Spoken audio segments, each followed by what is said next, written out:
గడిచిన 5 సంవత్సరాల్లో తిరుమల లడ్డూలో పంది కొవ్వు కలిపిన అరాచకవాదులు మరో అరాచకానికి కూడా దిగారు. తిరుమలలో దాదాపు 2,000 మంది నుంచి ఒక్కొక్కరి దగ్గర నుంచి 5 లక్షలు వసూలు చేసి వారు వ్యాపారాలు చేసేందుకు అనుమతిచ్చారు.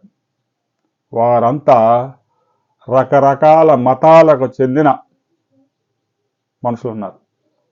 తాజాగా పాప వినాశనం దగ్గర ఏదైతే వ్యాపారాలు చేసుకునే చిన్న చిన్న వీధి వ్యాపారాలు చేసుకునే వారు ఉన్నారో వారంతా ప్రభువు పాటలు పాడుతూ కీర్తనలు పాడుతూ రీల్స్ చేస్తూ అన్యమత ప్రచారం చేస్తూ ఉన్నారు. తిరుమలలో ఏ మతానికి తావు లేదు. తిరుమల ప్రత్యేకమైన ప్రాంతము. తిరుమల తిరుపతి దేవస్థానం బోర్డు ఏర్పాటైంది. ఇష్టం వచ్చినట్టు చర్చి కడతామనో మసీదు కడతామనో ప్రార్థనలు చేస్తామంటే కుదరదు.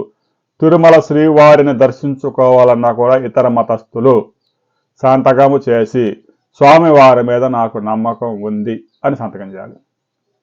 ముఖ్యమంత్రిగా ఉన్న జగన్మోహన్ రెడ్డి అయితే సంతకం చేయకుండా ఆ రోజు వెళ్ళాడు. కానీ పదవి పోయిన తర్వాత స్వామివారిని ఇప్పుడు దర్శించుకోవాలంటే ఆయన కూడా స్వామివారికి లోపలికి వెళ్లే ముందు సంతకం చేసి వెంకటేశ్వర స్వామి మీద నాకు నమ్మకం ఉంది అని అన్య మతస్థులు సంతకం చేయాలి.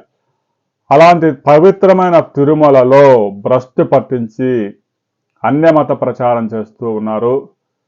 టీటీడీ బోర్డు వారి మీద చర్యలు తీసుకుంది. ఇప్పటికే 26 మందిని వ్యాపారాలు రద్దు చేసి అక్కడి నుంచి తీసుకొచ్చి తిరుమలలో పడేశారు. తిరుపతిలో ప్రతి వ్యాపారిని వారి పేర్లతో సహా వారు ఏ మతస్థులు అనేది పరీక్షించాలి. గడిచిన 5 సంవత్సరాల్లో జరిగిన అరాచకంతో తిరుమలలో ఒక చర్చి కూడా కట్టాలని చూశారట. అంటే మరొక్కసారి గెలిచి ఉంటే అక్కడ చర్చి లేపేవాళ్ళే. ఇక అలిపిరి స్వామివారి పాదాల వద్ద ముంతాజ్ హోటల్ వస్తూ ఉందట. ఒక ముస్లిం ప్రముఖుడు ముంతాజ్ హోటల్ నిర్మించబోతూ ఉన్నారు. అలిపిరి కరెక్ట్గా అలిపిరి గేట్ సమీపంలో. చూడాలి మరి. తిరుమలలో అయితే సాధ్యం కాదు.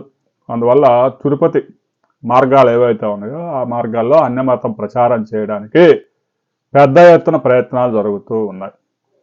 తిరుమలలో జరిగిన అరాచకానికి బాధ్యులు ఎవరు అని మీరు భావిస్తున్నారో కామెంట్ చేయండి. లైక్ చేయండి. తిరుమలలో అన్యమత ప్రచారం దాని మీద ప్రభుత్వం ఎలాంటి చర్యలు తీసుకుంటే బాగుంటుందనే విషయాలు కూడా కామెంట్ చేయండి.